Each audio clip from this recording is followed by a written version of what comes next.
Si kenshi abaperezida bo muri Afurika bajya ku butegetsi binyuze mu matora. Bamwe usanga bakora za kudeta z'igisirikare cy'igihugu kugira ngo babashe kujya ku butegetsi baba abaperezida. Ariko akenshi usanga baba bakiri na bato mu myaka.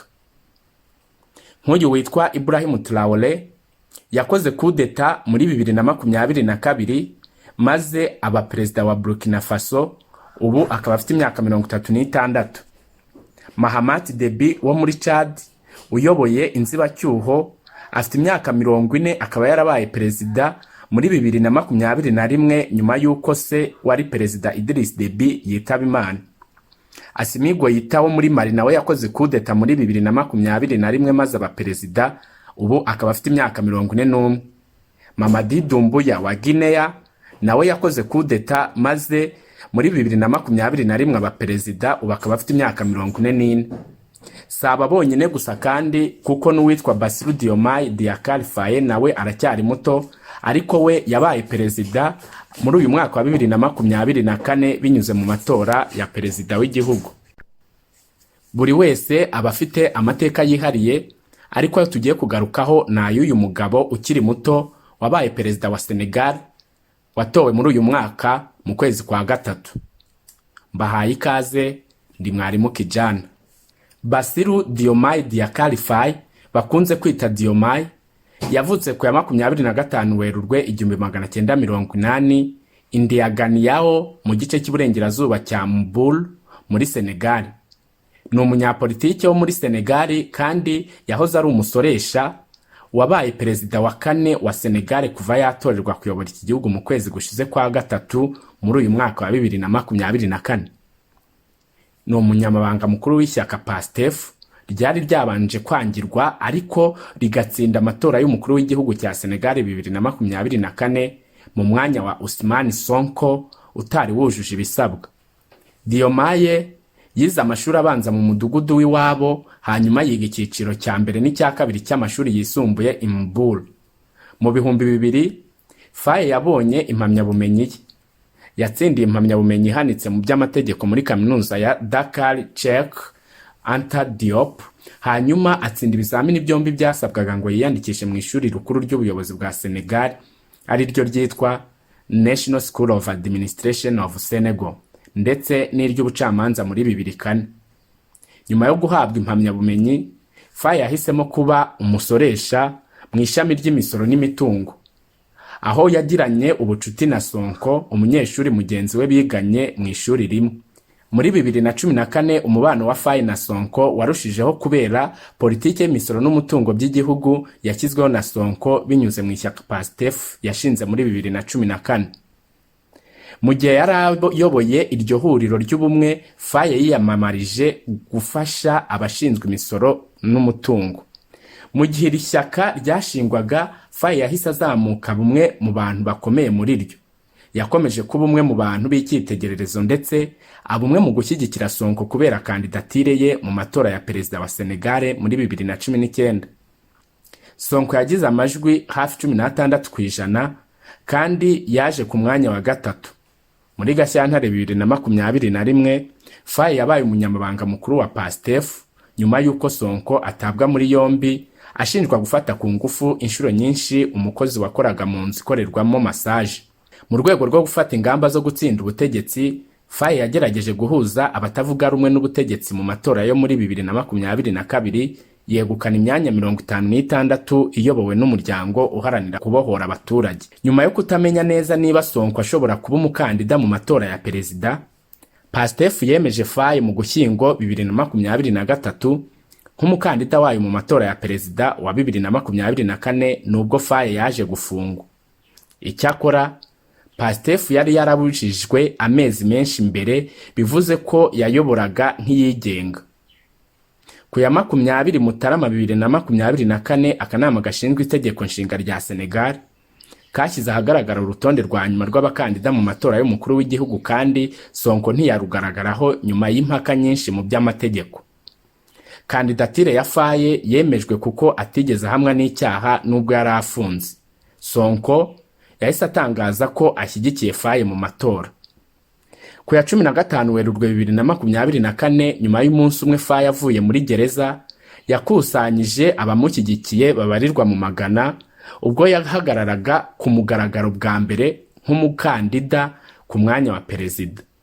Uwahoze ari perezida Abdoulaye Wade n'ishyaka rye riharanira demokarasi rya Senegal PDS bemeje Faye uwo munsi mu rwego rwo kongera amahirwe yo gutsinda amatora. Iki cyemezo cyabaye nyuma y'uko umukandida wa PDS Karim Wade atemerewe kwitabira aya matora kubera ko yari afite ubwenegihugu bubiri, ubw'Ubufaransa n'ubwa Senegal, mu gihe yatangaga kandidatire ye. Cheikh Tidiane Dieye, undi mukandida ku mwanya wa perezida, yakuyemo kandidatire maze ashyigikira Faye. Mu gihe cyo kwiyamamaza kwa perezida, Faye yasezeranyije abaturage guhanga imirimo mishya, kurwanya ruswa yivuye inyuma, aniyemeza kongera gusuzuma amasezerano y'abakoresha ingufu. Yakoreshaga slogan igira iti Diomaye Muy Ousmane, bisobanura ngo Diomaye ni Ousmane muri Wolof, ni ukuvuga ururimi rukoreshwa mu burengerazuba bwa Afurika mu bihugu bya Senegal, Mauritania na Gambia. Anagaragaza ko yizeye ko gushyigikirwa na Sonko ndetse no kwigarurira imitima y'urubyiruko rwo muri Senegal mu rwego rwo gushaka amajwi. Gahunda ya Faye yasaga n'iya Sonko yo muri 2019. Mu gihe cyo kwiyamamaza, Faye yashyize ahagaragara imenyekanisha ry'umutungo we maze ahamagarira abandi bakandida kubikurikiza. Faye yatorewe kuba perezida mu gihe nyuma yo kwiyamamaza guverinoma yasubitse amatora, ariko birangira abaye ku ya 24 Werurwe. Faye yabonye amajwi arenga 58%, bituma aba umukandida wa mbere utavuga rumwe n'ubutegetsi watsinze amatora ya perezida bwa Senegal kuva yabona ubwigenge ku Bufaransa mu 1960. Yarahiye ku mugaragaro ku ya 2 Mata 2024. Mu ijambo rye nyuma yo kurahira ku mugaragaro, Faye yiyemeje kurwanya ruswa no kuvugurura politiki y'ubukungu. Yanavuze ko ku butegetsi bwe Senegal izaba igihugu kirangwamo icyizere ndetse na demokarasi ifite imbaraga nyinshi kurushaho. Nyuma yo kurahirira kuba perezida, Faye yagennye inshuti ye yanabaye umujyanama we muri politike Ousmane Sonko nka minisitiri w'intebe, nk'uko byatangajwe n'ibiro ntaramakuru by'Ubufaransa AFP, bikanasubiramo amagambo y'umunyamabanga mukuru w'ibiro bya perezida Omar Sambaba mu itegeko teka yasomeye kuri televiziyo y'igihugu. Mbere yo gutorerwa kuba perezida, Faye yarafunzwe ariko nyuma ararekurwa. Ku ya 14 Mata 2023, Faye yarafashwe ubwo yavaga ku biro by'imisoro n'umutungo kuri Rue d'Othiong i Dakar. Nyuma yaho yatawe muri yombi na polisi kubera ibyaha birimo gukwirakwiza amakuru y'ibinyoma, gusuzugura urukiko no gusebya akanama gashinzwe kurinda itegeko nshinga, nyuma y'inkuru yari yatangaje ku mbuga nkoranyambaga. Mu byo yatangaje, yamaganya akarengane kagaragara mu nzego z'ubutabera, ateganya ko icyemezo cyari cyafatiwe Sonko cyashoboraga guteshwa agaciro mu mpaka zo mu by'amategeko zabaye hagati y'ishyaka rye PASTEF na minisitiri w'ubukerarugendo Mame Mbaye Niang. Ibintu byarakomeje, bamurega ibirego by'ibinyoma byo gushishikariza rubanda kwigomeka no guhungabanya umutekano wa leta, bituma afungwa igihe kitazwi. Nyuma y'uko perezida Macky Sall agerageje gusubika amatora muri Gashyantare 2024, avuga ko amakimbirane ahari agomba kubanza gukemurwa kugira ngo abantu bashobore kwiyamamaza, ndetse kuba imyigaragambyo ikabije maze akanama k'itegeko nshinga karabihagarika. Mu gusubiza abigaragambyaga bashaka guhirika Sall, yemeye ko azava ku mirimo nk'uko byari biteganyijwe ku ya 2 Mata, maze hashyirwaho itariki yo ku ya 24 Werurwe nk'amatora ya perezida wa Repubulika. Yagaragaje kandi ko yiteguye kurekura Sonko, Faye n'abandi bashyigikiye bose nk'igikorwa cyiza. Mu mpera za Gashyantare, guverinoma yashyizeho umushinga w'itegeko ry'imbabazi kugira ngo itange ituze ry'imibereho na politiki.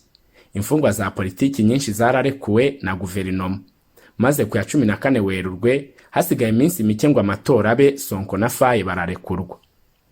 Faye avuga ko yemera impinduka za politiki ndetse no gukunda Afurika kugira ngo bigarure ubusugire bwa Senegal.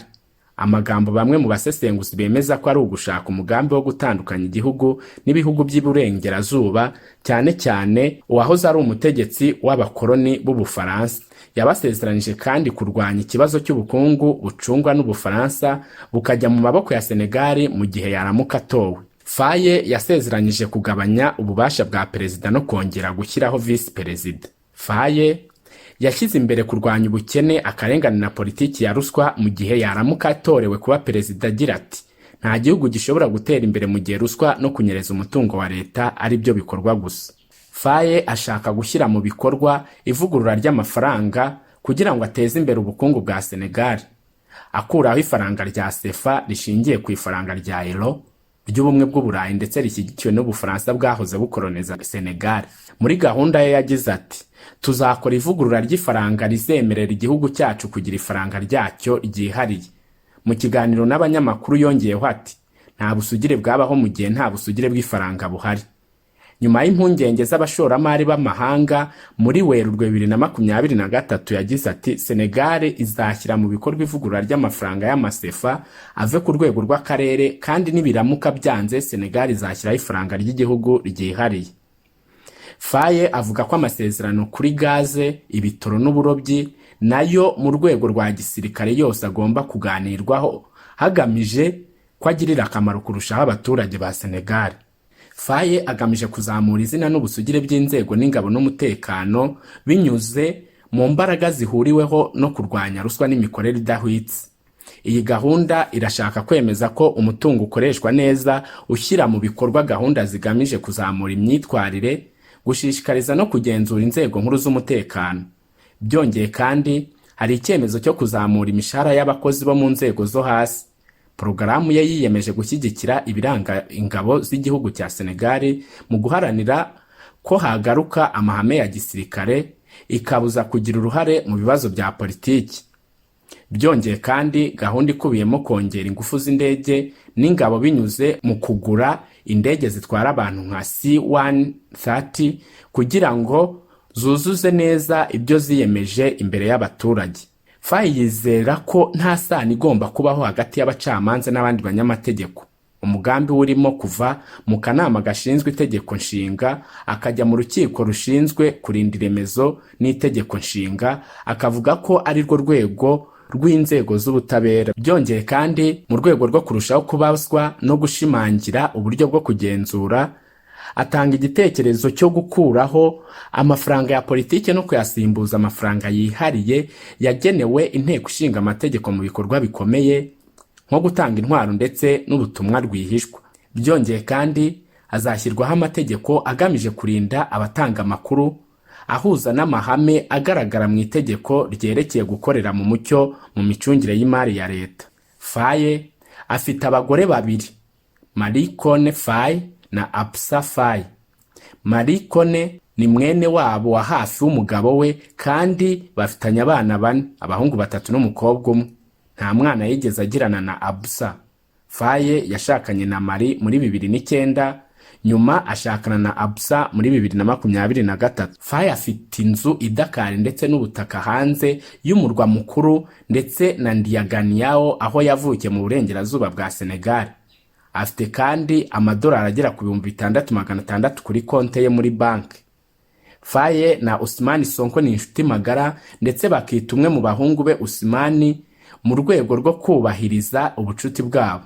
Aba bagabo bombi bashinze ishyaka ubu ryasheshwe rya PASTEF, impine ya Les Patriotes Africains du Sénégal pour le Travail, l'Unique et la Fraternité. Bombi ni abasoresha kandi bombi bisanze mu mwaka ushize bafunzwe ku birego bavuze ko bishingiye ku mpamvu za politiki. Amaherezo Sonko yahamijwe ibyaha 2 bituma yangirwa kwiyamamaza mu matora, nuko Faye arahagoboka. Faye afite uburere gakondo yakuye mu muryango we kandi asengera mu idini ya Islam. Ngibyo rero ibyo twari twabakusanirije kubyerekeranye na Diomaye Faye, perezida wa Senegal watowe muri uno mwaka. Uramutse hari ingingo cyangwa se ikindi ushaka twakugezaho, watwandikira maze tukazakigucukumburira tukakikugezaho mu buryo burambuye. Utarakora subscribe wayikora, ugakora share ndetse like na comments. Musigarana amahoro y'Imana. Inkuru zacu nakagaruka, ndabakunda cyane.